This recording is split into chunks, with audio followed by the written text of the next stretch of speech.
E aí, vamos continuar agora? Chegamos na competência 3. Você viu aí na competência 2 que a gente tratou as hipóteses de tratamento, né? Existem certas condições que os agentes de tratamento estão limitados a realizar o tratamento de dados pessoais.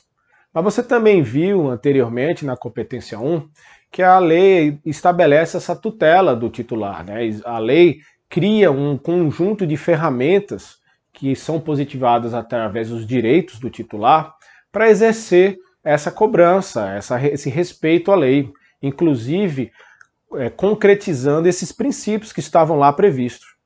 Então a lei ela introduz exatamente uma nova visão, né? Onde o foco está nas ameaças aos direitos e à liberdade dos titulares. Então, nesse caso, é importante que o agente de tratamento faça essa reflexão, a reflexão sobre as implicações desse tratamento ao titular. Inclusive na questão de ajuste, de adequação às suas realidades, adequação dos seus processos aos ditames da lei. A gente sempre fala que a lei, né, quando a gente tem discutido, ela tem uma função até de responsabilidade social. A gente sabe que o uso indevido de dados, o vazamento de informações pessoais, clonagem de cartão, o telemarketing, né, as publicidades abusivas, o uso, às vezes, de dados para recrutamento, são, às vezes, práticas que interferem no nosso dia a dia, na nossa condição de qualidade de vida, onde a nossa privacidade acaba sendo exposta. Então, nesse sentido, a lei criou um conjunto de direitos, né? Então eu vou aqui elencar os direitos que estão expressos na lei, especificamente os do artigo 18 ao artigo 20, que, digamos assim, vocês vão conseguir linkar, inclusive, quando citar esses direitos, com aqueles princípios que vocês viram lá na competência 1, tá? Então, vou falar primeiramente do primeiro princípio, primeiro direito. O direito do acesso ao dado. Ou seja, o titular ele vai ter um acesso a dado facilitado, né, do tratamento que está sendo realizado com seus dados pessoais. Então, nesse caso, o agente de tratamento tem o dever de fornecer esses dados. Se os meus dados estão sendo tratados por algum órgão, uma entidade, eu tenho o direito de solicitar esses dados. Eu preciso ver, está inclusive linkado aquele direito da autodeterminação informativa. Eu preciso saber do que está sendo feito dos meus dados, eu tenho que tomar conhecimento para inclusive agir, caso eu entenda que esse dado é ilícito ou indevido. Então esse direito ao acesso é um direito que deve ser livre, deve ser facilitado, deve ser gratuito.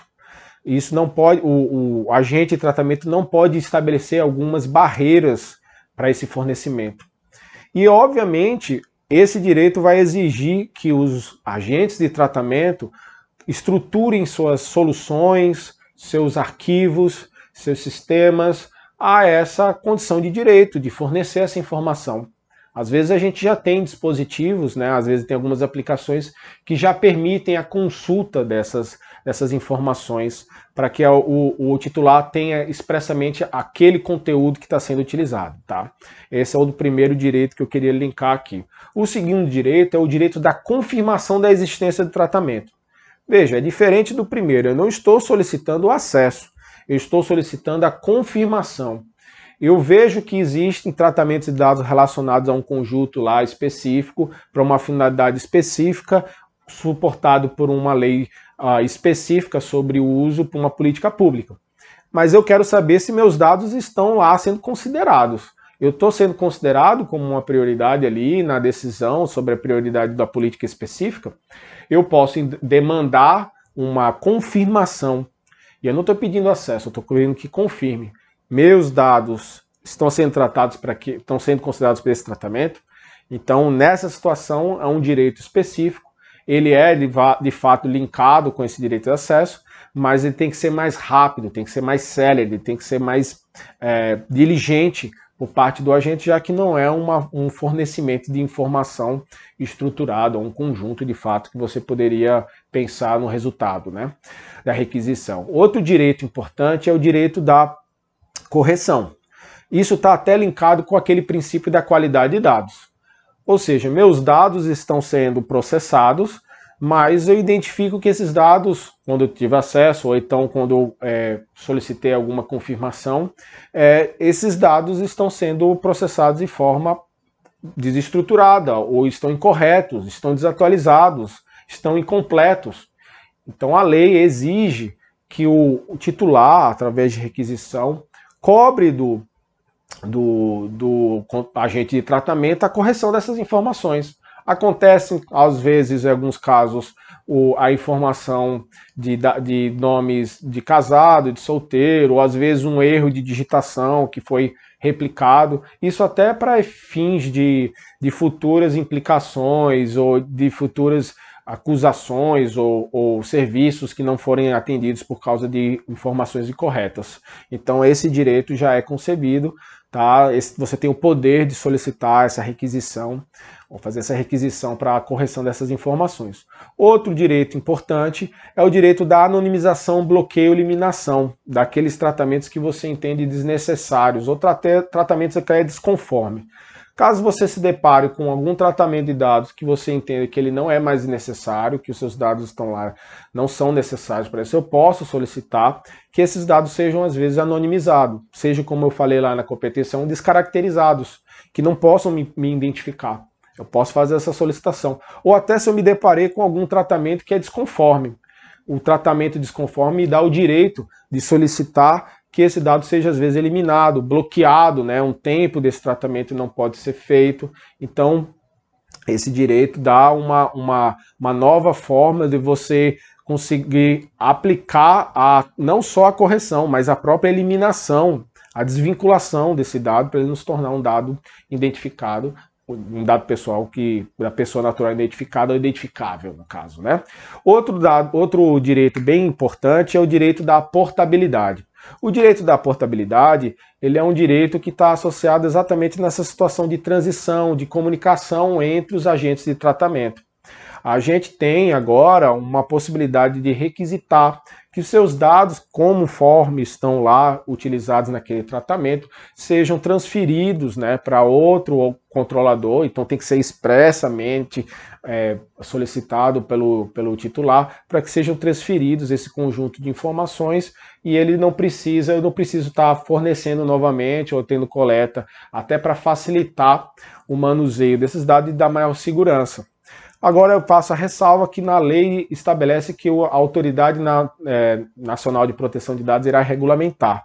E uma boa parte da doutrina entende que, não tendo essa regulamentação, esse direito ainda não pode ser exercido. Mas ele está expresso e a gente imagina que, em tempo futuro, a Autoridade Nacional de Proteção, a ANPD, regulamente esse dispositivo. Mas a gente também vê, ao mesmo tempo, a portabilidade, por exemplo, de telefonia móvel, né? A gente tem casos que a gente transfere os dados relacionados no telefone, a gente consegue transferir o número de telefone para a mesma pessoa, mudando de operador. Isso já é uma praxe, né? A gente já tem conhecimento desse serviço, no caso dos serviços de telefonia. Outra situação que a gente se depara é o direito da revogação. Eu já falei isso na hipótese de consentimento. Hoje, o titular tem o direito de revogar o consentimento. Então, foi dado o consentimento, eu posso revogar isso. E aí eu já expliquei, o tratamento já é, nesse caso, cessado.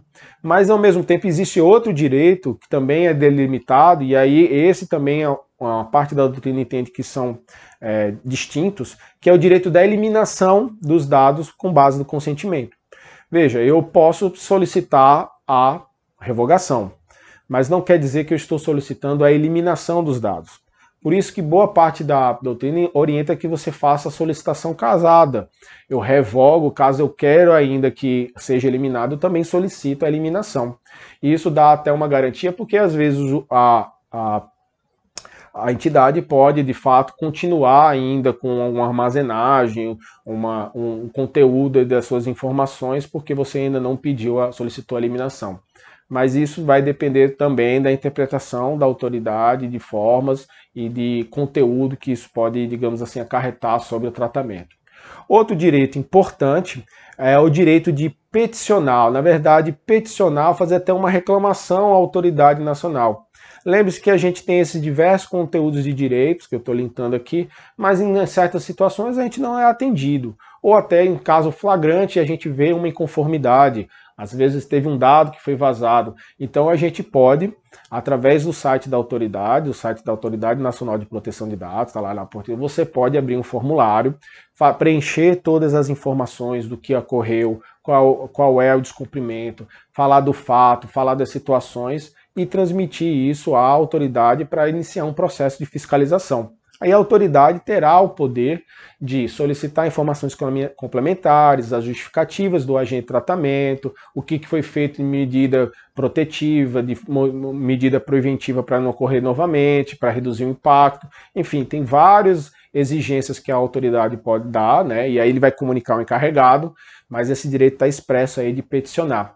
Existe também o direito que está associado diretamente ao princípio da transparência, e eu até falei isso sobre a caso de consentimento, né, que é a informação da possibilidade de não fornecer. Né? Então, eu tenho o direito de saber, isso normalmente é uma transparência até ativa, né, quando antes da concessão, ou depois do que acarreta em posterior depois do consentimento, quais são as situações do não fornecimento do consentimento, o que irá ser, digamos assim, que irá acarretar o não fornecimento no não consentimento pelo titular. Então, quais são os desdobramentos? Isso tem que estar muito claro.